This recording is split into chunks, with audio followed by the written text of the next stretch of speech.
so Baba Taku ti Jésù èmi ò wá bú yín o èmi ò ń búyàn ṣùgbọ́n a ní láti bẹ̀rẹ̀ sí í ṣe àtúnṣe mo mọ̀ pé ẹ jẹ́ ẹni tó ní teachable spirit mo dẹ̀ like yín mo rántí ìgbà àtọ̀rọ̀ ta ní Ọlọ́run náà mo rí gbogbo akitiyan yín gbà yẹn náà bẹ́ẹ̀ ṣe ṣe ṣùgbọ́n wọ́n ní pé nǹkan tó bá yéèyàn a máa fi yéra wa náà ni àwa ti ń sọ lórí mídíà yìí for some time pé èṣù ọlá ìlú bàbá tiwa òun kọ́ ni Satan èmi tí mò ń sọ̀rọ̀ yìí náà inú ẹ̀sìn Christianity ni mo dàgbà sí mo máa ń sọ gbogbo ìgbà alàgbà ni bàbá mi my late father was an elder in Christ Apostolic Church my mother ìyá tó bí mi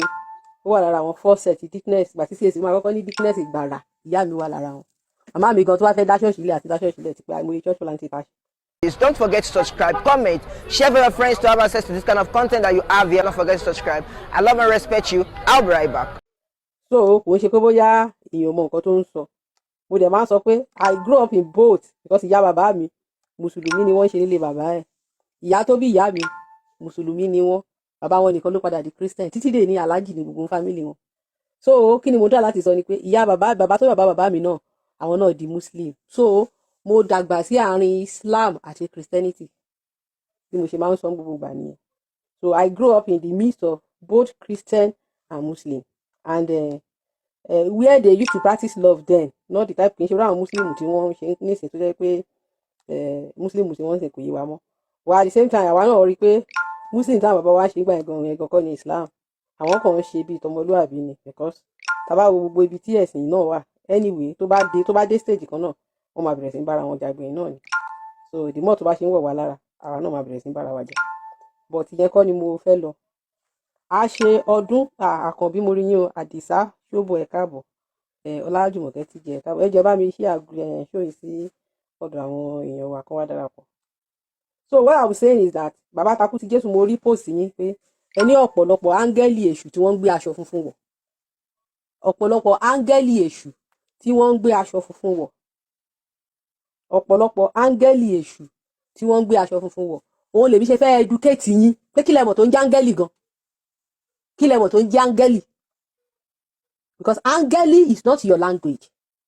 áńgẹ́lì is angelo that is a Greek word angelo in Greek òun ni wọ́n change sí angel in English angelo means messenger they are lower messengers there's a difference between archangels and angels àwọn lower messengers these are divine beings àwọn tí wọ́n ń pè ní angel yìí àwọn làwọn bàbá wa ń pè ní ẹbọra àwọn ni wọ́n ń pè ní iwin àwọn ni wọ́n ń pè ní egbére ní èdè wa I'm trying to educate you because ìgbà táwọn òyìnbó dé tó wá tú religion fún wa wọ́n tú láti tàn wá jẹ ni tó bá fẹ́ tú lóòótọ́ nígbà tí wọ́n fẹ́ tú Sátánì wọ́n tú Sátánì sí èṣù ó yẹ kí wọ́n tú Jésù sí bóyá ajogun àbí kí wọ́n tú sí ẹ̀fún àbẹ́dì yes kò yẹ kó retain orúkọ Jésù kò yẹ kó retain orúkọ Jésù Jehovah mean over in Hebrew means just mean ruin disaster ẹ lọ Google ẹ bàbá over concordant strong ẹ lọ wò túmọ̀ ẹ̀ it simply means ruin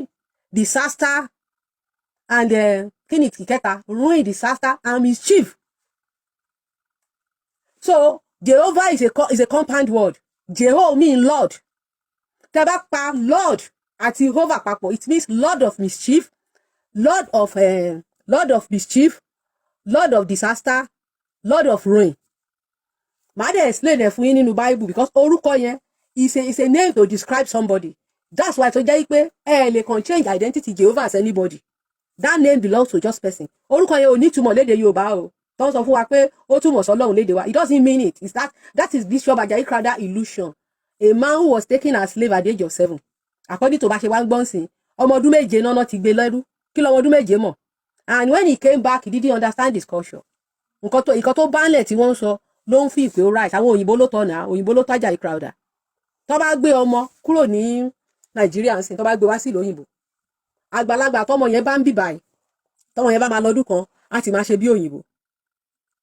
tí ọmọ yẹn bá lọ ọdún kan ní ìlú òyìnbó ẹ má bá mi show love and like ọmọ yẹn á ti máa ṣe bí òyìnbó á ti máa hùwà bí òyìnbó ká tó wá sọ Ajayi Crowther tó jẹ́ pé gbogbo ayé òyìnbó ló tọ́ báwo lẹ ṣe expect kó ṣe máa hùwà ó ti ẹ̀ try tó padà délé tó gbọ́ èdè so ńgbà tó ń gbé lọ àdé wọ́n ti òyìnbó ló tọ́ ní everything, so the man does not understand anything. So for him láti sọ pé Olódùmarè, Jehovah túmọ̀ sí Olódùmarè, it is very wrong. Jehovah ò túmọ̀ sí Olódùmarè, torí Jehovah túmọ̀ sí Lord mischief, Lord of ruin, Lord of disaster. Tẹ́ bá dẹ̀ wo ìwà tí Jehovah hù nínú Bible, Jehovah ló máa ń pera ẹ̀ ní òun ni Jehovah. A ní Yahweh away náà ní Semitic language. Away because king àwọn ìgbà tí wọ́n ṣe tetragrammaton, Church of England àwọn ló invent Jehovah. But Yahweh is a Semitic language, and Yahweh in Semitic language also means ruin, disaster, and mischief. I will explain to you. Ẹ bá mi máa show love and like ẹ jọ̀ọ́. Ẹ máa bá mi show love and like. Ẹ máa bá mi show love and like. Ẹ̀yin tẹ́ bá like program tí mò ń ṣe kí kọ́ ṣe pé kẹ́ máa comment. Mo fẹ́ kí n máa rí love and like. Ẹ máa bá mi show love and like. Tẹ́ bá like nǹkan tí mò ń ṣe. Tẹ́ dẹ̀ fẹ́ kí show mi kó stay. So, I will explain to you why Jehovah is Lord of mischief, why is Lord of ruin, and why is Lord of disaster. The reason is that tẹ́ bá ka Bible yín dáadáa, ẹ rí pé Jehovah dájú gan. Jehovah ò rán yàn iṣẹ́. Jehovah ò rán yàn iṣẹ́, kò lè pò lójú. Jehovah lè ní kán lọ pa ìlú run. Ó lè ní pé kán lọ pa ìlú run pé ìlú yìí o, ẹ lọ jẹrun. Ẹ rí ńbẹ̀. Ó ní kí wọ́n mú kí wọ́n lọ sí Jericho. Ẹ̀ṣẹ̀ wo làwọn ará Jericho ṣẹ̀? Ó ní kó wó gbogbo Jericho, kán destroy gbogbo Jericho. Ó pe Saul, ó pe King Saul. Ó ní ọmọ mi, ó ní King Saul. Ó ní ṣé ó rántí ẹ̀ṣẹ̀ tí àwọn Amalekite tán ṣe fáwọn Júù. Àwọn Amalekite yìí, àwọn ni ọmọ Esau. A kà nínú Bible pé Esau àti Jacob, they are ọmọ bàbá, they are twins. But kí ni Jehovah ní kán ṣe? Ó ní kí Samuel, ó ní kí King Saul, ó ní kó lọ pa gbogbo àwọn Amalekite run pátápátá. Ó ní kó pa gbogbo wọn run. Ó ní tó bá pa wọ́n run tán, kó má ṣe anything kù síbẹ̀. So, and that's why they call him Lord of ruin, Lord of disaster, Lord of mischief. Because pé ó burú. Tẹ́ bá tún ka bòmíì, ṣé mọ̀ pé wọ́n ní ó bínú, ó ní kílẹ̀, ó ní kó lanu kó gbá àwọn èèyàn mì. That is disaster. Ó create disaster.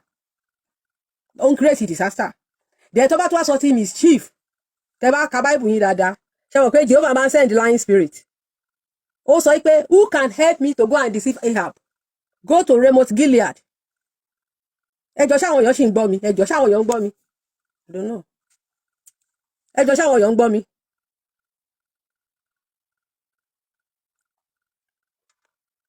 Ẹjọ́ ṣáwọn èèyàn ń gbọ́ program yìí. Tẹ́ bá ń gbọ́ program yìí, ẹ sọ pé yes. Okay. So, ẹ rí i pé ó sọ pé kí okay. Thank you bàbá mi gbìyànjú. Ó ní pé kí ta ló máa lọ bá òun destroy wọn ní Ramoth Gilead. He said that he needs somebody that will go to Ramoth Gilead. He said that will go and deceive King Ahab now. So when they call Jehovah Lord of deceit, don't ever argue. It's there in the Bible. He said, who can send me? Who will? I need to confess deep with Ahab. Now, he now sent 400 false prophets. He sent lying spirit to prophet in Israel. And when King Ahab was asking for, so I'm on live. I can't be part of this program now. I'm on live on Facebook. So when King Ahab, except if I can stream where can I join? I'm on live. I need to start my shaking. So when all the prophets were telling King Ahab that King Ahab should not go to war, only Micaiah, all prophets told him he's going to go to war because Jehovah sent a lying spirit to them. He sent a lying spirit to King Ahab, and 400 prophets, they were saying the same thing. So that is mischief. And he played game on King Ahab now, and King Ahab now went. Micaiah to sọ fún pé tóun bá padà dé, òun máa fẹ́ kí ló padà ṣe Ahab nínú war yẹn. Ahab died, and it was Jehovah that sent those false prophets. Òun ló mí sí wọn kó máa parọ́ fún King Ahab. Ẹ ṣé. So Jehovah ló mí sí wọn tí wọ́n fi pa irọ́. So then another thing ni pé Jehovah, I'm telling you about Jehovah in the Bible now. Ọ̀rọ̀ Jehovah gùn o, just talk little. And Jehovah sọ pé, I show mercy unto who I show mercy to. Not he that willeth or he that runneth, but who I show mercy to. Only I deliberately hardened the heart of Pharaoh unto destruction. Jehovah claimed that he is the one who hardened the enjoy into my like program. Emma Bami show love and like. Bami show love and like. So I did not make show me love need that. Eba enjoy program. Emma Bami show love and like. Kò sí nǹkan tó burú tẹ́ bá tẹ́ wá ṣe program tẹ́ bá ń wo show yàn. Kẹ́ kàn bá yàn tẹ́ love and like ó ṣe kíni. Ó ní pé I will harden the heart of Pharaoh unto destruction. King Pharaoh never. So see any Christian. Ọjọ́ kan mo wà ní Christian group. That was long. So and one of that mama should be like my mom. And she now said that Pharaoh gbéraga níwájú Jehovah. And I said Pharaoh did not do anything. It was Jehovah that designed Pharaoh to be arrogant. Because Jehovah deliberately also fún Moses pé, I'm going to harden his heart. He said he was going to harden the heart of Pharaoh so that he can show his power on the Egyptians. So he hardened the heart of Pharaoh and he plagued the Egyptians.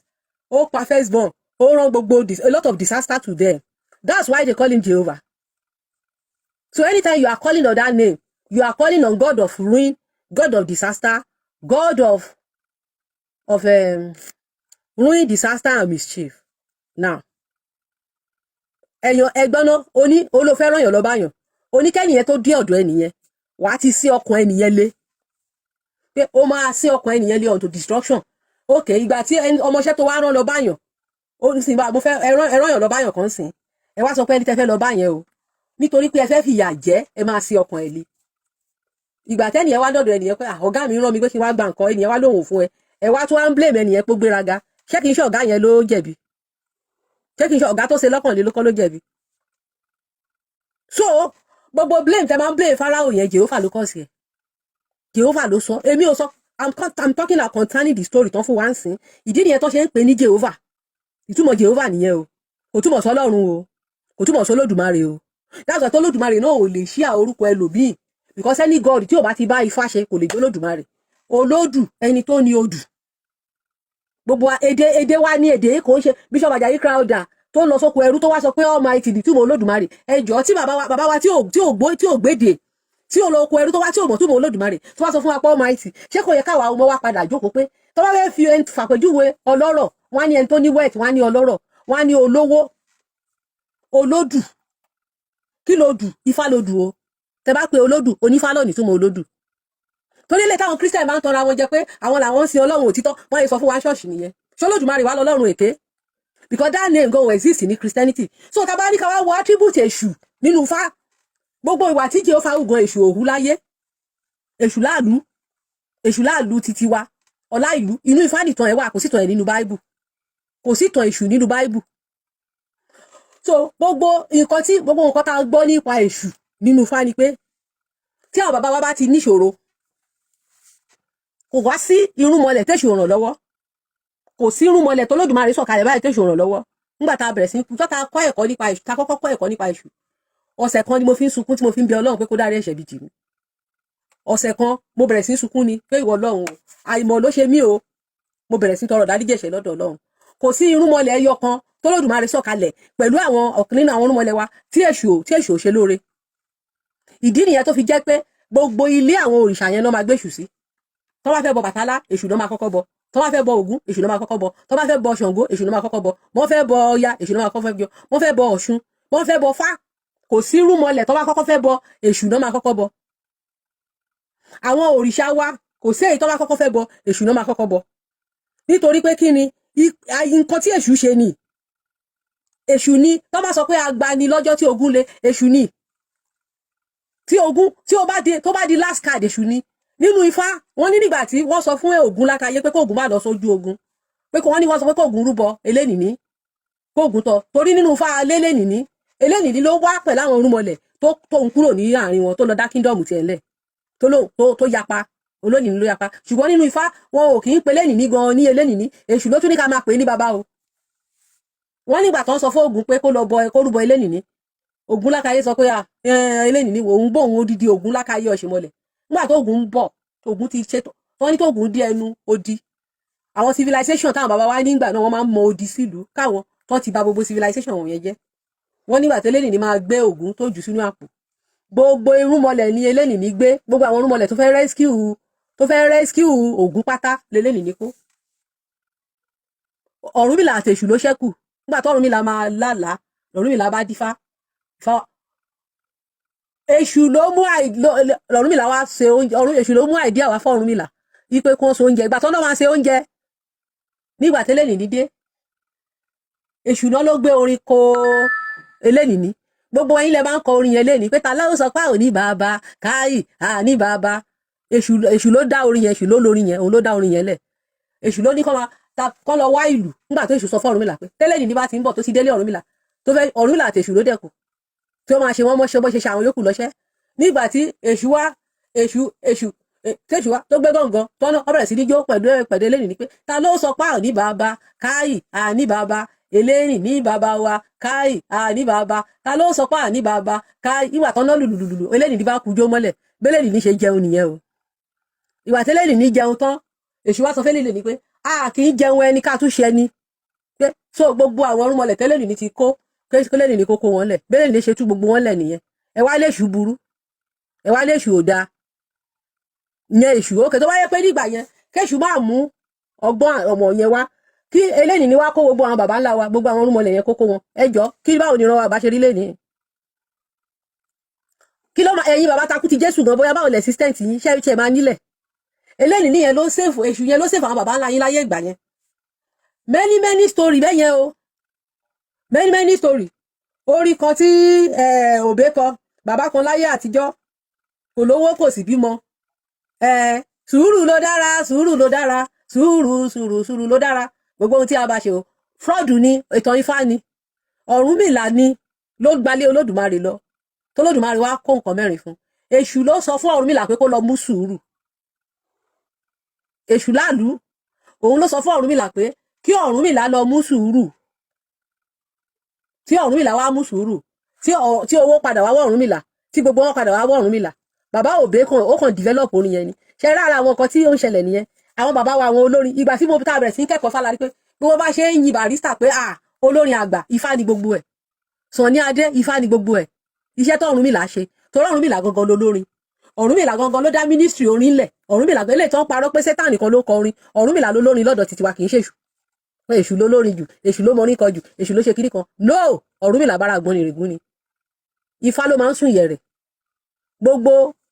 orin Ọ̀rúnmìlà òun náà padà yí sí ṣọ́ọ̀ṣì. Ìgbà táwa gan kéré gbogbo àwọn orin tó máa ń sọ fún wa pé òun náà fi ń pe ẹ̀mí mímọ́ sọ̀kalẹ̀. Tó dẹ̀ pé tó bá kọ àwọn orin yẹn ní ṣọ́ọ̀ṣì ńgbà yẹn àwọn èèyàn máa yí ni àwọn gbogbo nǹkan ìyanu bẹ̀rẹ̀ sí máa ṣẹlẹ̀ kó tó di pé àwọn oní singosingo dé. Ìgbà tí singosingo dé ni wọ́n bẹ̀rẹ̀ fọ́ fake miracle. Kò sí fake miracle ní ṣọ́ọ̀ṣì látijọ́. Kò sí fake miracle ní ṣọ́ọ̀ṣì látijọ́. Nígbà táwa kéré kò sí fake miracle. Wọ́n arrange miracle. Àwọn orin kan wà tó yẹ pé tó bá kọ orin yẹn báyìí àwọn nǹkan ìyípadà máa bẹ́ sílẹ̀ ní ṣọ́ọ̀ṣì ńgbà yẹn ni. Bọ̀ wọn kọrin wọ̀nyẹn mọ́ ṣọ́ọ̀ṣì ńsìn wọn kọ mọ́ àwọn CAC àwọn kérúbù mi ò mọ ti sẹ̀lẹ̀ dáadáa àwọn ṣọ́ọ̀ṣì méjì yẹn wọ́n ní àwọn orin kan tó jẹ́ pé tó bá kọ àwọn orin ìjìnlẹ̀ wọn kọ wọ́n mọ́ ṣọ́ọ̀ṣì ńsìn kó tó di pé àwọn oníyémẹ̀yémẹ̀ dé ìgbà táwọn oníyémẹ̀yémẹ̀ dé ni wọn kọrin wọ̀nyẹn mọ́ ìgbà tó wọn kọrin wọ̀nyẹn mọ́ òun ni gbogbo nǹkan sá lọ tán lọ́lọ́run ṣe bí ìtàtijọ́ àṣẹ àwọn orin ìpè òrìṣà ni wọ́n yí sórin ṣọ́ọ̀ṣì orin tó fi ń pe òrìṣà ni táwọn bàbá fi ń pe òrìṣà tó bá ti ń ṣọ̀ṣẹ̀ Ifá tó bá ti ń ṣọ̀ṣẹ̀ àwọn òrìṣà torí lè táwọn èèyàn sọ sí pé wọ́n ṣẹ̀ṣẹ̀ ṣèjùbà wọ́n ti ṣèjùbà anú Ifá ti pẹ́ o Ọ̀rúnmìlà ń ṣètàdógún ọjọ́ gbogbo wọn ló ń ṣọ̀ṣẹ̀ ọjọ́ márùn-ún wọ́n ń ṣọ̀ṣẹ̀ tó bá dẹ̀ ti ọ̀sẹ̀ wọ́n ti ṣe kó tó di pé wọ́n lọ àwọn ló bẹ̀rẹ̀ sí ní ṣe ọ̀sẹ̀ yẹn tí wọ́n kọ́ gbogbo àwọn nígbà tó lù wọ́n béèrè question jákujàku pé iṣẹ́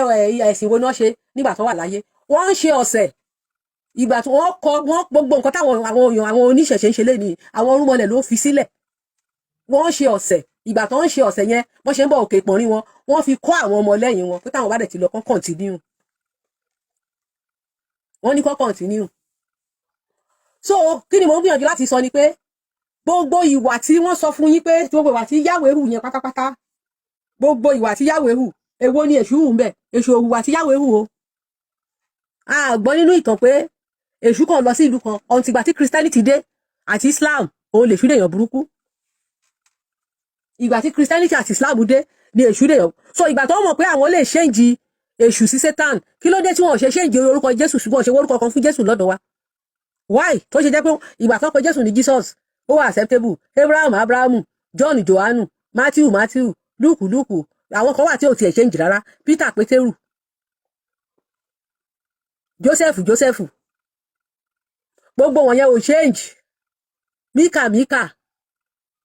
Obadiah gbogbo wọn yẹn ò change o yàtọ̀ sí númérì nìkan ṣoṣo tí wọ́n yí sí nọ́mbà ṣé nọ́mbà nìkan yí sí númérì Deuteronomy Exodus Genesis ẹ jọ̀ọ́ kí ló dé tí wọn ò ṣe wá orúkọ fún gbogbo àwọn kinní yẹn pátápátá because Genesis ní èdè Greek òun làwọn ń pè ní ìṣẹ̀ṣe lédè títí wa beginning ó ní ìṣẹ̀ṣe Genesis ló jẹ́ ìṣẹ̀ṣe kí ló dé tí wọn ò ṣe yí Genesis sí ìṣẹ̀ṣe nínú Bible tó yẹ pé wọ́n wá jókòó tóyìnbó tó lọ káàkiri tó wá rí pé èwo ló nínú òrìṣà àwọn pípù yìí èwo ló jẹ́ pé ohun tí wọ́n tó need anywhere every corner tó jẹ́ pé gbogbo tó bá ń ṣe tó ti wá study ìtàn torí kó tó kọ Bible Yorùbá wọ́n ti gbẹ̀sìn wá tó ti wá study ìtàn pé èwo nínú àwọn òrìṣà yìí òkè wọ́n wá òkè ẹ̀ jẹ́ ká kúkú sọ pé èṣù náà ni Sátánì wọn tẹ bá lè ka oral history Sátánì Iraq ní Sátánì ti wá alálẹ̀ àwọn Abraham yín òun ni Sátánì Abraham bàbá yín adopted father yín alálẹ̀ wọn òun ni Sátánì yes that's why tán ṣe ń bọ ní Kaaba ẹ jẹ́ kó máa tàn yín jẹ́ ń bẹ̀ kí ló dé tí wọn ò ṣe gbé Sátánì kúrò ní Kaaba why tí wọn ò ṣe gbé kúrò ní Kaaba why tí wọn ò ṣe gbé kúrò ń bẹ̀ ẹ jẹ́ kó máa tàn wá jẹ́ ń bẹ̀ ẹ jẹ́ kó máa tàn wá bẹ̀ àwọn Júù wọ́n bọ Sátánì lọ every Saturday ni ṣé why tí wọ́n ní Saturday ṣé ẹ mọ̀ pé Saturday ló ń jẹ́ Saturday ni Saturn bàbá ńlá àwọn Greek Roman àwọn ancestors àwọn tó gbẹ̀sìn wá fún yín ni tí wọn ò dẹ̀ kí ń fọwọ́ rọ sẹ́yìn táwọn Christian bá demonize ẹ lọ bèrè lọ àwọn Júù á sọ fún yín pé òun gangan ni backbone ẹ̀sìn àwọn ṣe rò ká àwọn bàtà àwọn Muslim mọ̀ pé Sátánì ò dá kí ló ń gbé kí ló ń fi ń ṣe kí ló ń fojú bọ̀ ẹ̀ ṣe ní Kaaba because ẹ bá ń sọ pé áńgẹ́lì èṣù ni mo ń try láti sọ fún yín pé áńgẹ́lì is a meaningless word áńgẹ́lì has no meaning in our language kò dẹ̀ lè sí áńgẹ́lì èṣù láíláí èṣù ò láńgẹ́lì bọ̀ èṣù láàlú ní ìránṣẹ́ ó ní àwọn ìránṣẹ́ yes torí pé èṣù gan ọba ni níbi tó wà ìgbà tó wà nílé ayé èèyàn ọba ni ó jọba nílé ayé òun ló kọ́kọ́ jọba ní Kétu ṣé wọ́n sọ fún yín pé Sátánì jọba rí téṣù bá jẹ́yàn burúkú àwọn èèyàn máa jẹ́ èṣù bí yìí èṣù gbèmí èṣù yẹmí èṣù bùnmi wọ́n dé wọ́n ba orúkọ bàbá yìí jẹ́ láti bí ọdún mẹ́wàá báyìí bàbá wa Ṣọlágbadé Pópóọlá wọ́n ti ń pariwo pé èṣù kìí ṣe Sátánì tí ó lè pé all over the world èṣù iná Sátánì dé ká ṣe léni wọ́n ṣe ní Canada wọ́n ṣe ní Australia wọ́n ṣe ní everywhere in the world wọ́n ti ń ṣe tán ti ń pariwo pé èṣù kìí ṣe Sátánì ṣó wá yẹ kí àwa ọmọ ká sì máa sọ pé bàbá wa ni Sátánì Bible ṣé wọ́n ṣèpè fún wa ni torí àwọn tí a ti ẹ̀ ta torí fẹ́ báyé wa jẹ́ ìgan wọn ò ní anything fún wa kí náà ní kọ́ náà fún wa religion tó fún wa is fraud ni mo tún fi gbogbo ẹni mo tún fi sọ torí láti apostolic creed tanka irọ́ ni it's a deception mo gba Ọlọ́run bàbá Olódùmarè gbọ́ ẹlẹ́dàá àwọn àti ayé mo gba Jésù Kristi gbọ́ ọmọ rẹ̀ kan ṣoṣo that is a lie irọ́ ni torí Jésù tẹ́ bá ka tradition Jésù ó yàtọ̀ sí culture tiwa Olódùmarè has 16 number ó lè pẹ́ ká tó mọ̀ but now a gbọ́dọ̀ máa pariwo ẹ̀ fáyé Olódùmarè is 16 mẹ́rìndínlógún ni ojú Olódùmarè mi sọ pé ojú ẹ̀ o mẹ́rìndínlógún ni symbol Olódùmarè anything tí ó bá ti jẹ́ 16 kì í ṣe Olódùmarè torí pé àwọn bàbá wa wọ́n tàn wọ́n jẹun kékeré ni náà wọ́n brainwash ẹbí ṣe bàjẹ́ kẹta òun náà wà ń brainwash àwọn èèyàn lọ figure Jésù is 12 and that is the figure of Satan ló ní 12 òun ló ní 12 symbol ẹ lọ Google ẹ kẹ́kọ̀ọ́ Samhel lórúkọ Sátánì náà Samhel lórúkọ ẹ̀ Samhel òun lórúkọ ẹ̀ bóyá Samhel náà change Samuel in English orúkọ Sátánì nìyẹn òun náà ń pè ní Samil ní ṣe àwọn pé hill ni àwọn Arabic máa ń sọ Samhel lórúkọ Sátánì mo tún sọ fún yín báyìí Baba Taku ti Jésù ẹ gbọ́ program mi tán o Samhel lórúkọ Sátánì òun náà ń pè Sátánì orúkọ ẹ̀ gangan ló ń jẹ́ Samhel àwọn kìíní pè ní Samhil ẹni kan sọ pé Ishmael Samhel yẹn òun ló bless Jacob tó sọ pé òun máa bless Jacob wípé Jacob ó máa di ìran ẹ̀ méjìlá o tó náà jọ jàjàjàjàjà tó ya ìtàn ẹsẹ̀ Joseph ní 18th century deposition ẹ̀rí tó ti ya Samhel àti Jacob tó jọ ń jà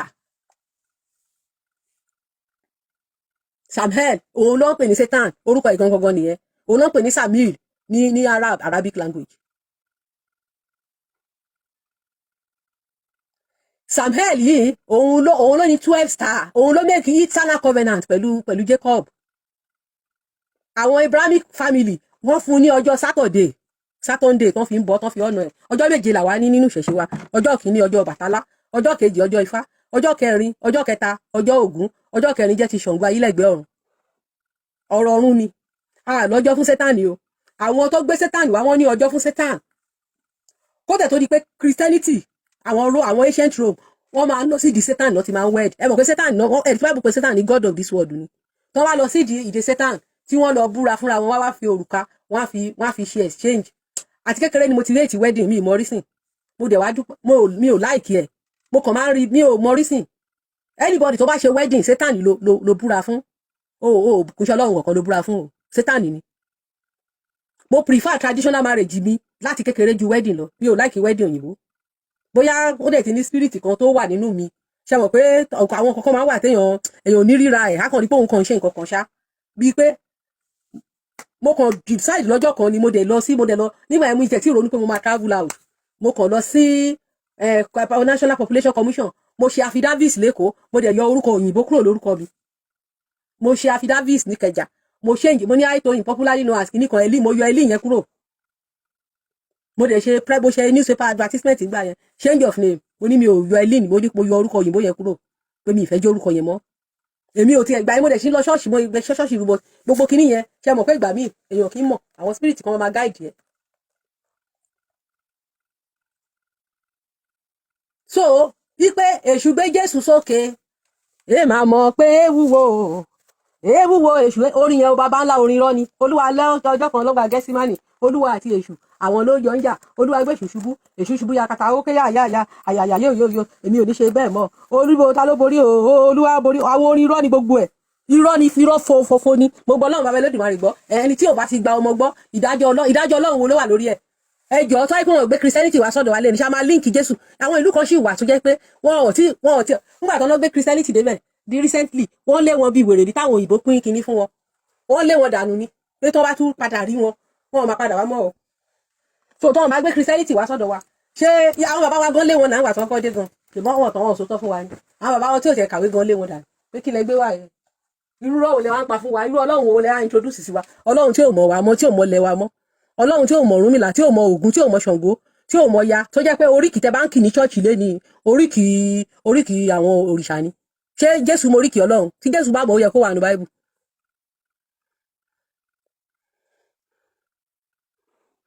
okay Olúwa sísọlá ó ní the spirit of alálẹ̀ ṣe bá èmi náà ṣe nìyẹn bẹ́ẹ̀ ni ṣé Jésù mọ oríkì àwọn alálẹ̀ ṣé Jésù mọ oríkì àwọn alálẹ̀ ó mọ̀ ni ò ṣe sí inú Bible dọ́lá jẹ́ ká máa sọ̀rọ̀ fáàtì kan fúnra wa náà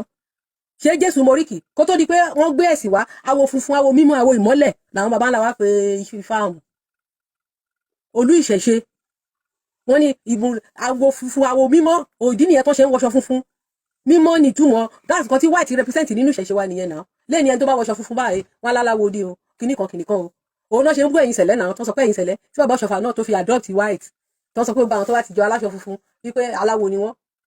bọ́ aṣọ funfun yẹ nǹkan tó represent ní mímọ́ àlà òrìṣà ńlá alábàálàṣẹ òun ló ní funfun òun ló anybody tó bá ti wọ funfun nílé ayé Ọbàtálá ló bá ṣíà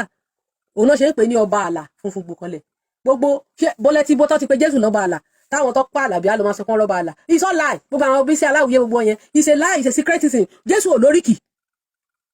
why giving oríkì Ọbàtálá to Jesus wá ti sọ ṣọ́ọ̀ṣì gan wá lọ́rí mọ́rí tó mọ́rí ọmọ tuntun àwọn oríkì kan tó wà tẹ́pẹ́ àti gbọ́n ṣọ́ọ̀ṣì gan tó jẹ́ pé ìgbà tí wọ́n padà wá ń kọ́ ẹ̀kọ́ nípa ìṣẹ̀ṣe làwa rí pé irọ́ ni gbogbo ẹ̀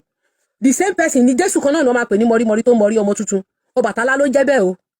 ẹ ti change identity Jésù nǹkan tó yìnbó ò pé Jésù lẹni Jésù jẹ́ ṣé Bíbélì sọ fún yín pé Jésù mọ́rí ni wọ́n á ní wọ́n rí mọ́rí ọmọ tuntun the same day ni wọ́n á sọ pé wọ́n ní ológo olúkọ́ngùn òde ọ̀run Ògúnmà ló ń jẹ́ bẹ́ẹ̀ kì máa ń ṣe Jésù Ògúnmà ló ti lórí kìyẹn kí Jésù tó dé o the same person náà ló máa sọ pé wọ́n ní ẹni tó wọ kẹ̀mbẹ̀ rẹ̀ bí ìjà ẹjọ́ ṣé ìran Jésù ń wọ kẹ̀mbẹ̀ ni ṣe bóyìnbó ni Jésù ibo ni Jésù ti wọ kẹ̀mbẹ̀ all this Bíbélì kan sọ pé gbogbo àìṣòdodo ní ẹ̀ṣẹ̀ mo rántí ìgbà táwọn aṣọ́gbà pé wọ́n ní gbogbo àìṣòdodo lẹ̀ṣẹ̀ Olúwa máa ń wọ́wọ́ o onígbàgbọ́ lọ kí iye sára kò má bàa jẹ̀bi ronú o kò sún ìwà rẹ̀ ṣe gbogbo àìṣòdodo lẹ̀ṣẹ̀ irọ́ ni nàá torí Jésù ò lóríkì tẹ́ bá ti ń kí oríkì àwa lálẹ́ wa fún Jésù ẹ ti ń parọ́ ẹ̀ṣẹ̀ lẹ́bà yẹn Bible ló sọ gbogbo àìṣòdodo lẹ̀lẹ̀ you are lying is deception Jésù ò ní oríkì yes they are brainwashed by religion we continue to hammer the lie the truth now Jésù kò ní oríkì Yahweh ò lóríkì wọ́n kí oríkì ní Israel. Ẹ lọ síwájú Jewish rabbi àbí kẹ́ lọ síwájú president Israel Neyatu kẹ́ lọ máa kí oríkì ńbẹ̀. A máa wò yín bẹ́ẹ̀ ni pé ń sick ni because kò mọ̀ kò ṣe kọ́ṣù ẹ̀ kò lè yí orí ẹ̀. Àwọn Muslim wa tó ń kí Mohammed kọ́ lọ sí Kaaba kan lọ máa kí Allah. Àwọn ará Mẹ́kà máa wọ́n sórí wọn pé bọ́ ẹ lọ síwájú aṣáájú Ahmed Tinubu ẹ kì í bóyá orí ẹ̀ ò ní wú. Ìgbà tí Buhari wọn wà bẹ́ẹ̀ tẹ́ bá kí Buhari ṣé Buhari mọ̀ kí oríkì ní túmọ̀ sí Buhari yẹn. Ṣùgbọ́n tẹ́ ẹ bá ní opportunity tó bá déwájú aṣáájú Ahmed Tinubu báyìí tó bẹ̀rẹ̀ sí ní kí orí ẹ̀ lè wú gan kó ṣe nǹkan tẹ́ expect gan kó ṣe fún yín torí pé oríkì yẹn ti wà nínú DNA ẹ̀ inú ẹ̀jẹ̀ ẹ̀ lóríkì wà. Gbogbo oríkì tẹ́ kí Jésù kò lè gbọ́ torí Jésù ò sọ òyìnbó kò sọ Yorùbá rí. Kódà àwọn ìgbà tí àwọn Christian tí King James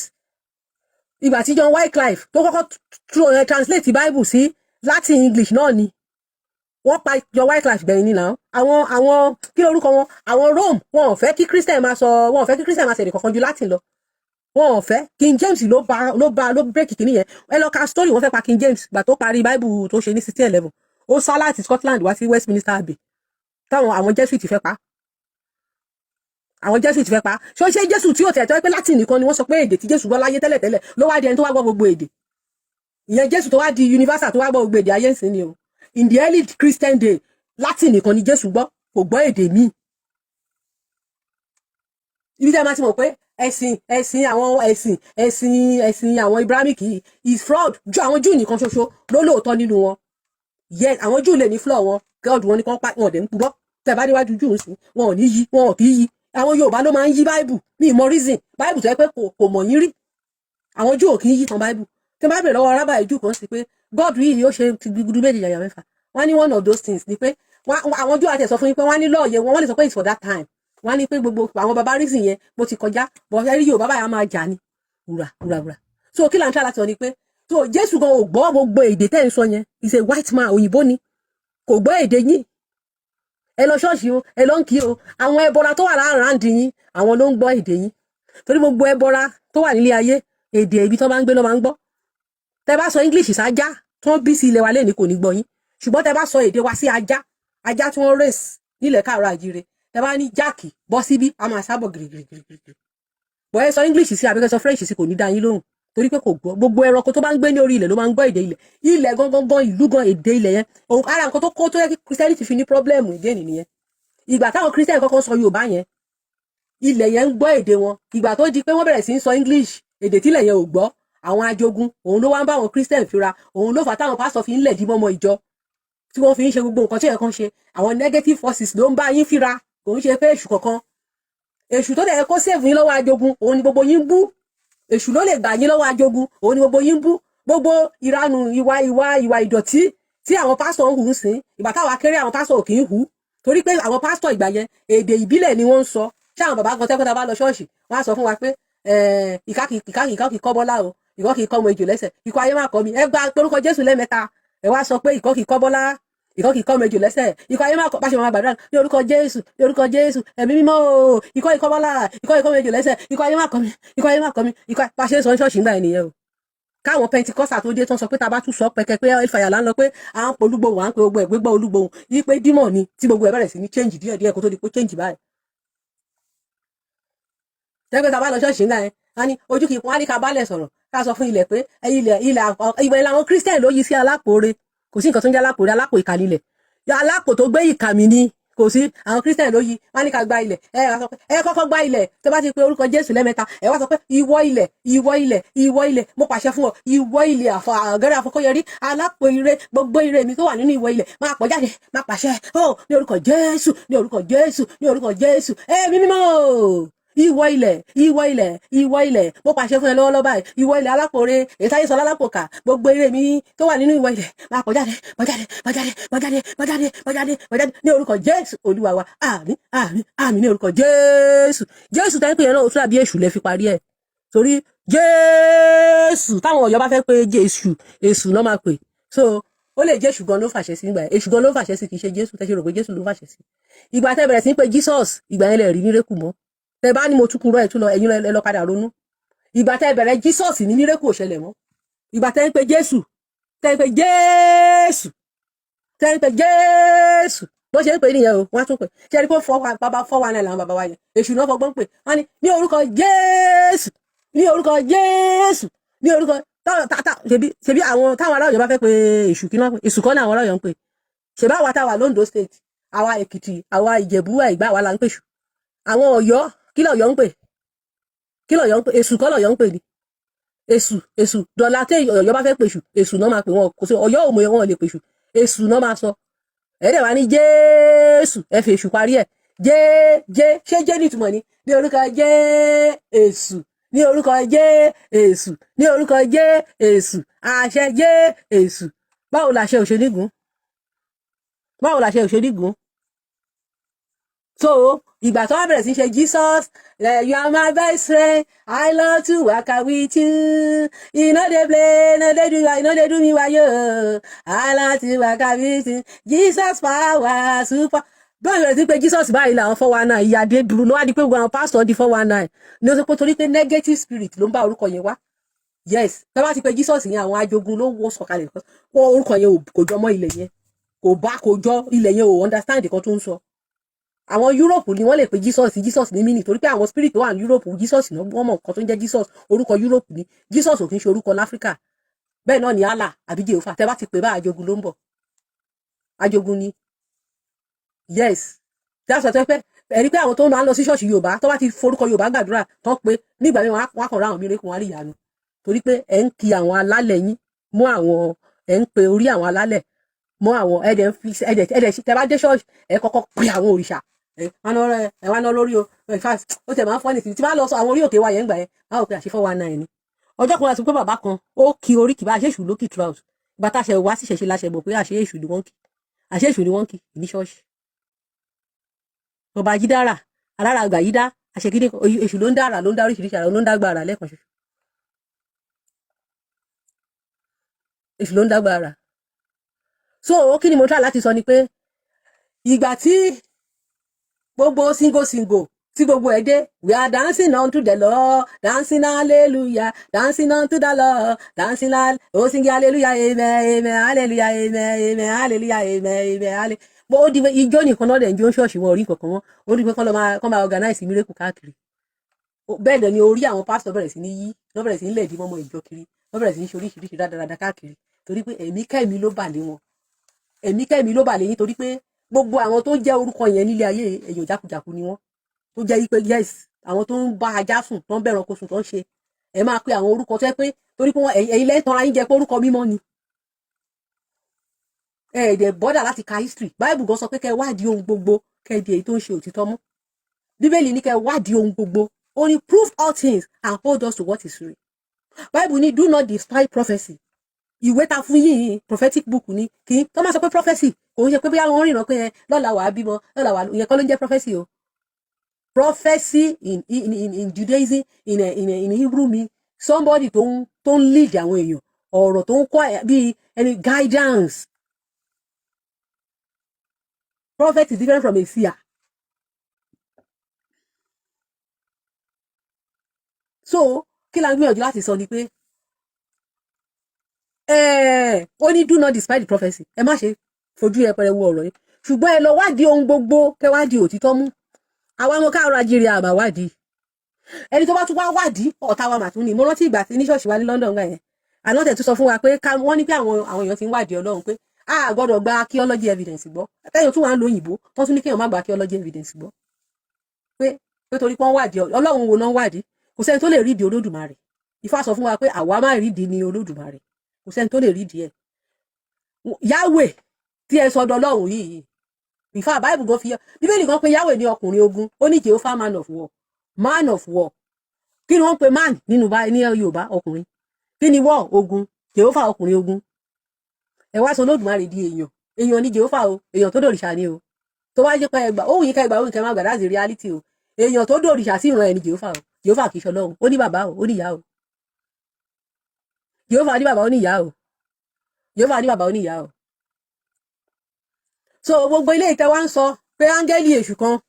kò sí nǹkan tó ń jẹ́ áńgẹ́lì èṣù o torí pé gbogbo ìwà burúkú tí Jehovah hù láyé èṣù òhú o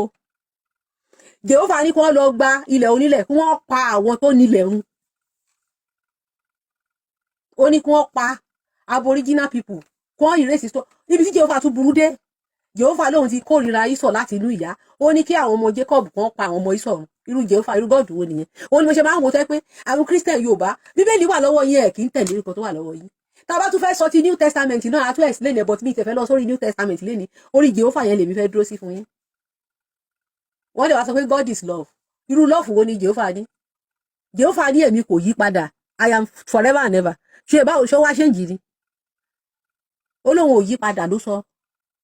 he's still a God of mischief he's still a God of disaster he's still a God of ruin forever and ever nínú book of Thessalonians ẹ jẹ́ kí n kà fún yín this same Jehovah tán ló fi Jésù ṣètùtù ó lóun máa rán spirit of delusion sí ó lóun ó ní òun máa rán ẹ̀mí ìyè ríra sí gbogbo ẹ̀yin Christian tó ẹ̀kẹ́ lè máa gba irọ́ gbọ́ ó wà nínú Bible o èmi kọ́ ni mo kọ Bible Jehovah ló sọ bẹ́ẹ̀ o ó ní I will spend spirit of delusion ó lóun bó ṣe the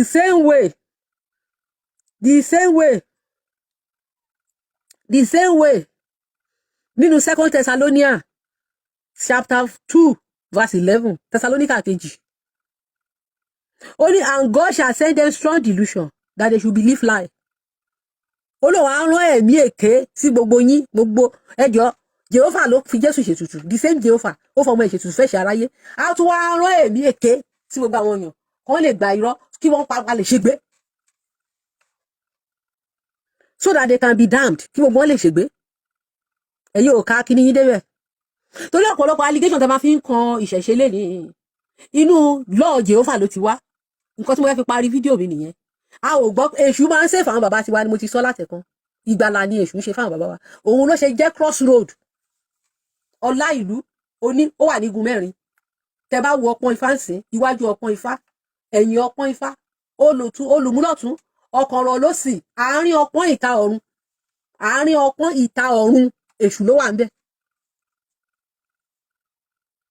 òun ni tó bá fẹ́ lọ tọ́dọ̀ Olódùmarè òun ló rán lọ òun ló connect everybody igun mẹ́rin ìgbà tó dé wọ́n sọ pé Jésù náà wọ́n ní owner of crossroad lọ́sọ Jésù àtọ́wọ́n sọ pé I'm the way the truth of life so ó ti take a position èṣù wọ́n ṣe níbà èṣù jẹ́ nígbà tó pé iṣẹ́ tèṣù ń ṣe òun náà sọ fún wa pé Jésù ń ṣe.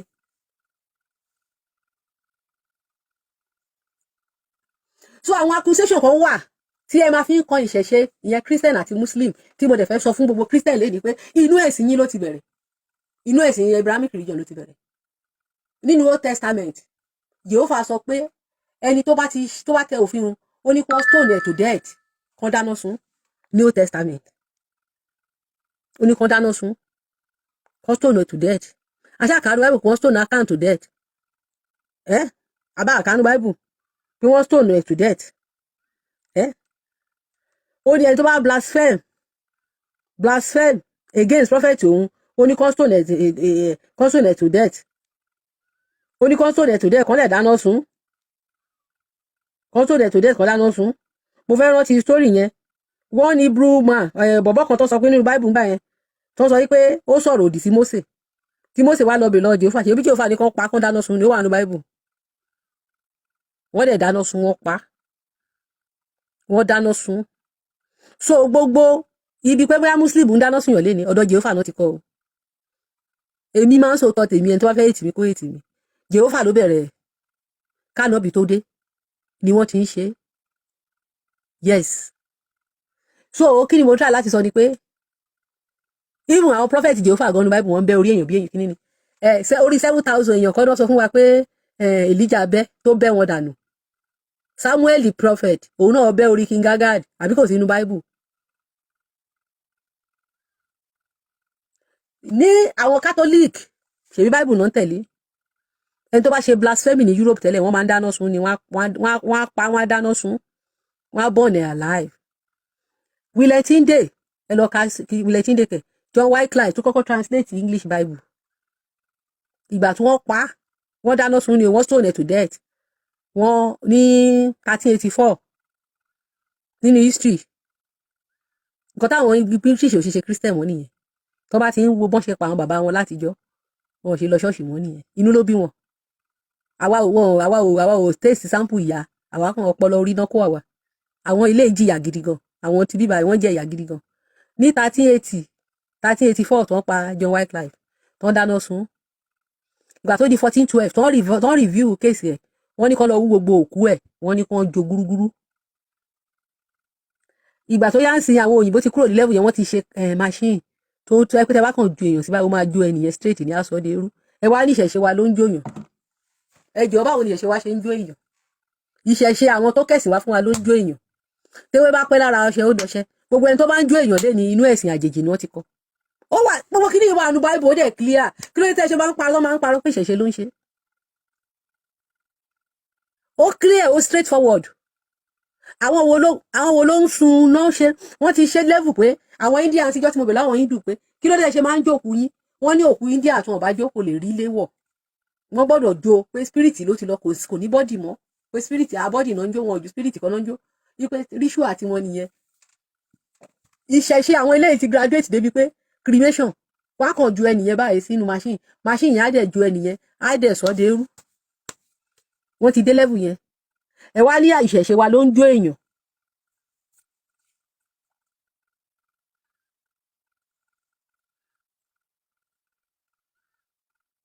ẹ ní ìṣẹ̀ṣe tiwa ẹ lóun ló ń jó èèyàn ẹ̀sìn yín dẹ̀ ló ti jíjó èèyàn ti wá inú ẹ̀sìn yín báyìí ni jíjó èèyàn ti wá.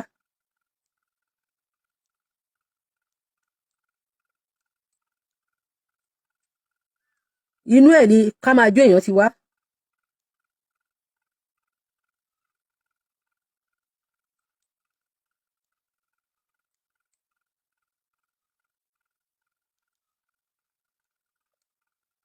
because Bible sọ pé woe unto he that call evil good òun ni mo ṣe like àwọn òyìnbó o wọ́n sọ pé bíbélì ní ẹni tó bá bu ẹ̀ṣẹ̀ ẹ̀ mọ́lẹ̀ ó ní kò ní ṣe rere dáṣọ táwọn òyìnbó kì í ṣe máa ń bu ẹ̀ṣẹ̀ àwọn bàbá wọn mọ́lẹ̀ but àwa káàárọ̀ ajíire tó yẹ kí wọ́n gbẹ̀sìn wá bá wa ni àwa la máa bu ẹ̀ṣẹ̀ wọn mọ́lẹ̀ o ọ̀rọ̀ tí mo ń sọ ìbáyìí àwọn èèyàn máa yé tì mí gan o òyìnbó tó dẹ̀ jẹ́ pé àwọn bàbá wọn ló gbé ẹ̀sìn wá wọn ò ní cover gbogbo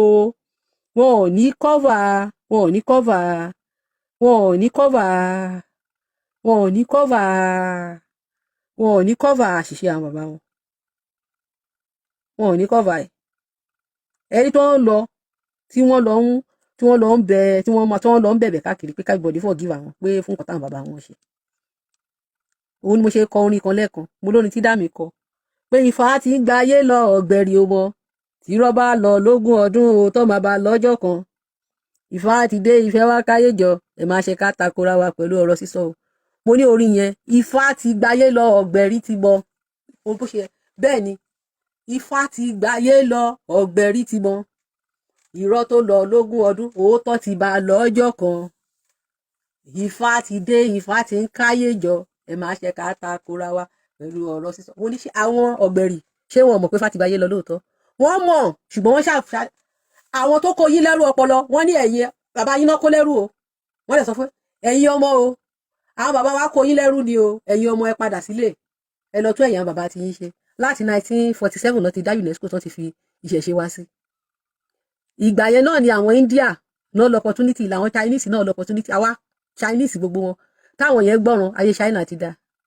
àwa ní pé no oko ẹrú yẹn gan làwa fẹ́ kú síṣẹ́ no àwọn bàbá wa náà kó lẹ́rú o àwọn ọmọ olówó àwọn bàbá wa wọ́n wá ní ẹ̀yin ọmọ ẹrú àwọn bàbá wa o a tú yín sílẹ̀ o ẹ padà lọlé ṣé àwọn ọ̀gbẹ̀rì ṣé wọn ò mọ̀ pé Ifá ti gbayé lọ ṣé wọn ò gbọ́ pé wọ́n ti ń pariwo pé kì í ṣe Sátánì irọ́ tó lọ lógún ọdún òun náà ni Yahweh tó ń parọ́ fún wa pé jẹ́ Olódùmarè tí gbogbo wa fi mọ̀ pé Yahweh ò kì í ṣe Ọlọ́run báyìí ara irọ́ yẹn náà ni pé Jésù o pé òun làkọ́ bí Olódùmarè wípé wọ́n fi Jésù ṣètùtù pé àdẹ̀ gbọ́dọ̀ lọ kọ́fá nígbà tá a dàgbàdà máa dẹ̀ kọ́ Ifá àrí pé Ọbàtálá òun làkọ́ bí Olódùmarè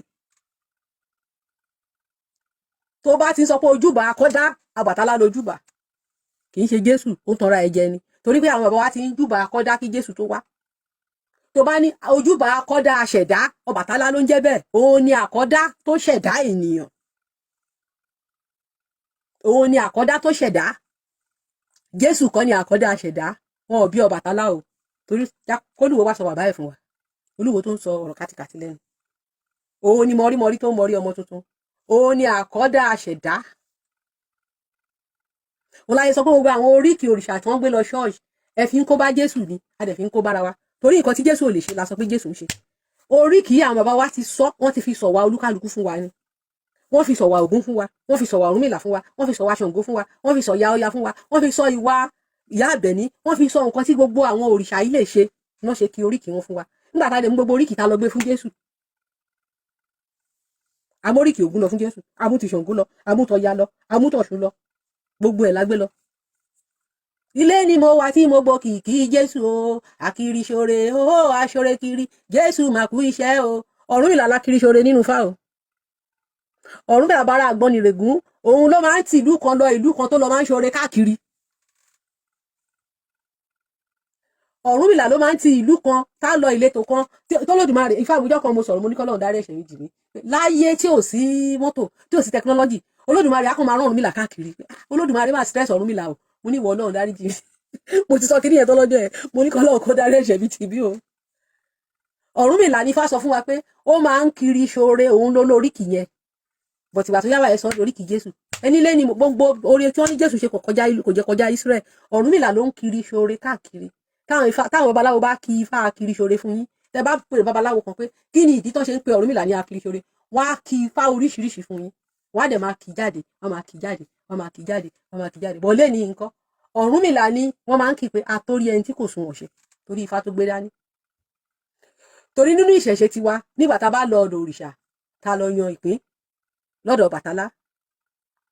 ìpín tá a bá ti mú tórìṣà bá ti lu tó bá ti fàṣẹ ẹ̀ sí Ọ̀rúnmìlà nìkan náà ló lè rìvásì ẹ̀ téèyàn bá yan ìpín tí ò dáa Ọ̀rúnmìlà nìkan ṣoṣo ló lè rìvásì ẹ̀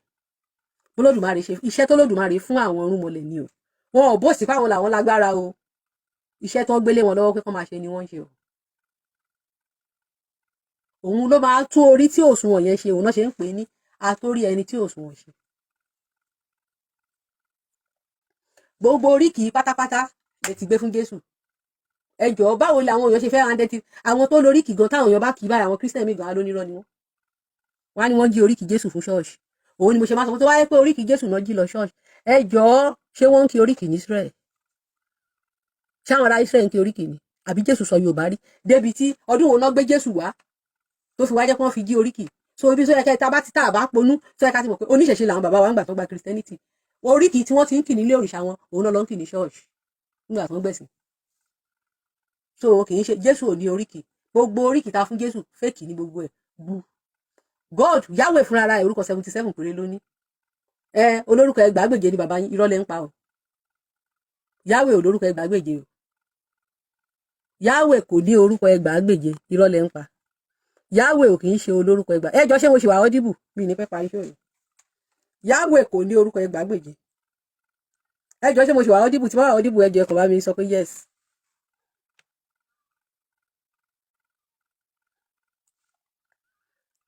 ẹjọ́ ṣé mo wà audible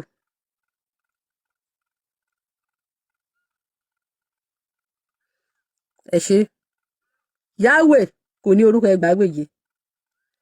77 lórúkọ ẹ̀ tẹ́ bá dé ọ̀dọ̀ àwọn Júù tó ní ẹ̀sìn wọn tẹ́ bá sọ pé Yahweh ní orúkọ 100 wọ́n á sọ fún yín pé kì í ṣe Yahweh táwọn lè ń sọ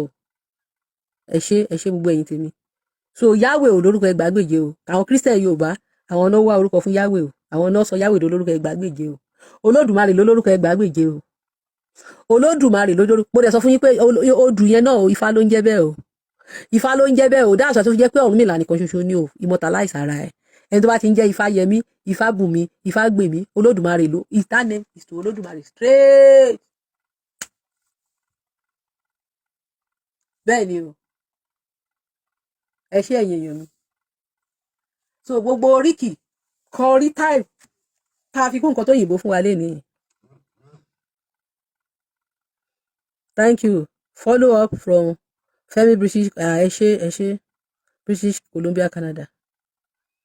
Olódùmarè ló lórúkọ ẹgbàágbèje o Yahweh ò lórúkọ ẹgbàágbèje orúkọ 77 ló ní aládẹ lórúkọ 99 so kò sí nǹkan tó ń jẹ́ pé áńgẹ́lì èṣù kankan kò sí áńgẹ́lì èṣù tó farahàn bí ìmọ́lẹ̀ ajogun àwọn ajogun lè máa disturb yín ní church ìdí tájogun lè ṣe ń disturb yín ni pé èṣù tó yẹ kó save yín lọ́wọ́ ajogun òun lẹ ń bú so ó wà nínú ìwòrì méjì tó Olódùmarè ti sọ fún ìwòrì pé kó sọ fún wa ẹni tó bá ti yapa pé èṣù ó máa fi ẹ náà sí abẹ́ ajogun ìjọ tí mo gbọ́ ifá yẹn ni mo repent finally mo ṣe ń ṣẹ̀ṣẹ̀ kan ilé ẹsẹ̀ kan òde pé màá wà ní abẹ́ ègún ajogun èṣù ò ní gbà mí èṣù ò ní ṣègbè lẹ́yìn mi èmi Ọlọ́run má jẹ́ ajogun á máa bá yín fúnra ẹ̀ máa pa èṣù torí èṣù ló lágbára léwu lórí wọn èṣù ò dẹ̀ ní dá yín lóhùn èṣù á fi yín sílẹ̀ kájogun máa fìtínà yín á máa fìtínà yín mo ti lọ èdè lárúbáwá ní fìtínà ìyà kó máa fi yà jẹyàn èṣù máa fi yín sílẹ̀ kájogun máa ṣe yín lọ́ṣẹ́ kò ní save yín kò ní gbà yín kò ní resist bẹ́ẹ̀ ń bu ẹ sọ pé kò á dẹ̀ fi yín sílẹ̀ àwọn ajogun á máa punish yín ó wà nù fá bẹ́ẹ̀